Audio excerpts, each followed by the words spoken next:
हेर केटा हो, चुनाव हुन्छ हुँदैन थाहा छैन, तर यो पालि पनि परिवर्तन भएन भने कहिले पनि हुँदैन।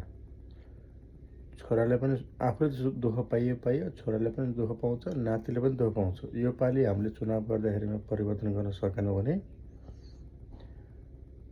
हामीले आफ्नो लाइफमा चाहिँ परिवर्तन देख्न पाइँदैन। त्यही भएर यसपालि देउबा ओली यो त्यो पुरानोलाई छोडिदिउँ। यो पार्टी त्यो पार्टी भन्ने कुरा होइन, राम्रोलाई छानौँ, को राम्रो हो। 2-4 जना साथीसँग बसौँ, सल्लाह गरौँ, को राम्रो छ। त्यतिकै हच्चा घरमा एउटा बियर र एक छाक मासु खाएको भरमा नबिकौँ।